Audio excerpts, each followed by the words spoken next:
आशा है कि आप सभी अच्छे और खुश होंगे। चलिए आज हम पढ़ते हैं पाठ 14 पंच परमेश्वर।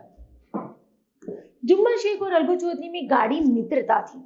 उनकी साजिश में खेती होती थी, कुछ लेन देन में भी साझा था। एक को दूसरे पर अटल विश्वास था।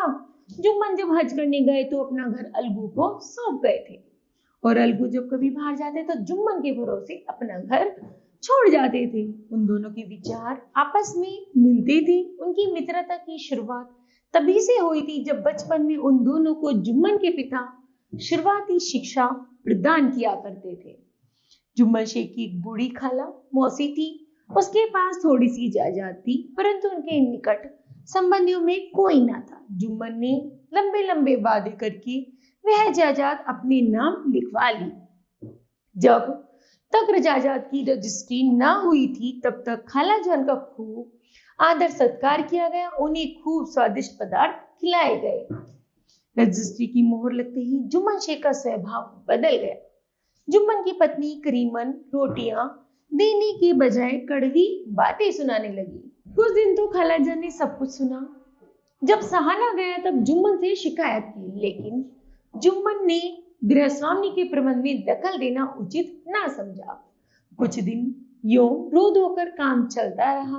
अंत में एक दिन खाला ने जुम्मन से कहा, बेटा तुम्हारे साथ मेरा निर्वाह न होगा, तुम मुझे रुपये दे दिया करो, मैं अपना खाना खा लूंगी, मैं अपना खाना पका खा लूंगी।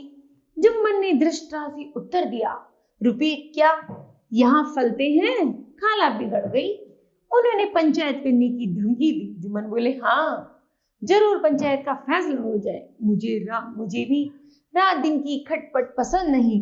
पंचायत में जीत किसकी होगी, इस विषय में जुम्मन को कुछ संदेह ना हुआ। एक दिन संध्या के समय एक पेड़ के नीचे पंचायत बैठी। जुम्मन शेख ने पहले से ही सारा प्रबंध कर रखा था। पंच लोग बैठ गए तो खाला ने कहा, पंचो आप लोग जानते हैं कि आज 3 साल हुए मैंने अपनी सारी जायदाद अपनी भांजे जुम्मन के नाम लिख दी थी। जुम्मन ने रोटी कपड़ा देना कबूल किया था। इतने सालों तक मैंने इसके साथ रो धोकर समय काटा, पर दिन रात का रोना सहा नहीं जाता। मुझे न पेट की रोटी मिलती है न तन का कपड़ा, बेबस बेवा हूं। आप लोग कुछ राह निकालो तो उसी राह पर चलूं। मैं पंचों का हुक्म सिर माथे पर चढ़ाऊंगी। पंच किसे बनाया जाता इस प्रश्न पर जुम्मन शेख और खाला जान ने कुछ कहा सुनी हो गई। अंत में खाला ने कहा, बेटा पंच ने किसी के दोस्त होते हैं ना दुश्मन होते हैं। मैं तुम्हारे मित्र अलगू चौधरी को ही सरपंच मानती हूँ। जुम्मन शेख मन ही मन खुश हो गया कि वो तो मेरा मित्र है, वो क्या लेगा, वो तो केवल मेरा ही पक्ष लेगा। अलगू चौधरी सरपंच हुए। उन्होंने कहा, शेख जुम्मन हम पुराने दोस्त हैं, मगर इस समय तुम और बूढ़ी खाला दोनों ही हमारे लिए समान हैं। जुम्मन ने कहा, खुदा गवाह है मैंने बूढ़ी खालों को मां के समान सम्मान दिया और इन्हें कोई तकलीफ नहीं होने दी। अलगू चौधरी जुम्मन से तरह तरह के सवाल करने लगा। जुम्मन को आश्चर्य हो रहा था। तभी अलगू ने फैसला सुनाया, जुम्मन शेख पंचों ने इस मामले पर विचार किया है कि खालाजान को माहवार खर्चा दिया जाए। यही मेरा फैसला है। अगर खर्च देना है मंजूर ना हो रजिस्ट्री रद्द समझी जाए। फैसला सुनते ही जुम्मन शेख सन्नाटे में आ गया। उन्हें अलगू से ऐसी उम्मीद नहीं थी। इस फैसले ने अलगू और जुम्मन की मित्रता की जड़ को हिला दिया। जुम्मन मन ही मन इस फैसले का बदला लेने की प्रतीक्षा करने लगा। उन्हें ऐसा अवसर जल्दी ही मिल गया। अलगू चौधरी 2 बैल खरीद कर लाए थे। उन बैलों में से एक बैल मर गया तो उन्होंने दूसरा बैल गांव में समझू साहू के हाथ बेच दिया।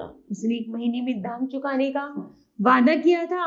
समझू साहू ने नया बैल पाया तो लगे उसे रगड़ने।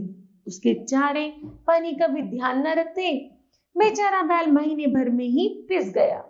एक दिन समझू साहू ने उस पर दुगना बोझ लाद दिया।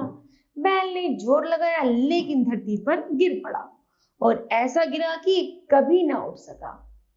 इस घटना को कई महीने बीत गए। अलगू जब अपने बैल का दाम मांगते, तब साहू और साहूबाइन दोनों ही जल्ला उठते। अंत में अलगू ने पंचायत कर ली।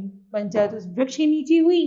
गांव में रहने वाले रामधन मिश्र ने कहा, चौधरी बोलो, किसको सरपंच मानते हो?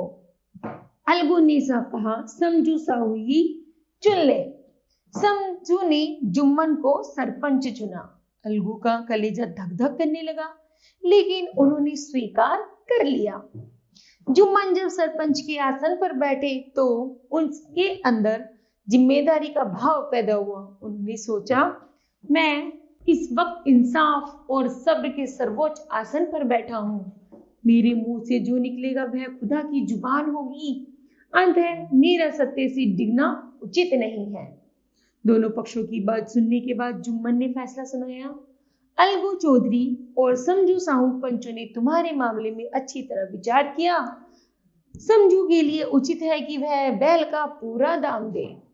जिस समय उन्होंने बैल लिया था उस समय उसे कोई बीमारी ना थी। बैल की मृत्यु केवल इस कारण से हुई है कि उसके काम अधिक लिया गया और उसके दाने पानी का ध्यान नहीं रखा गया। अलगू चौधरी फूले ना समाये और जोर से बोले, पंच परमेश्वर की जय। थोड़ी देर बाद जुम्मन अलगू के पास आए और उनसे लिपट गए और रोने लगे। दोनों के दिलों का मैल धुल गया। मित्रता की मुरझाई लता फिर से हरी हो गई।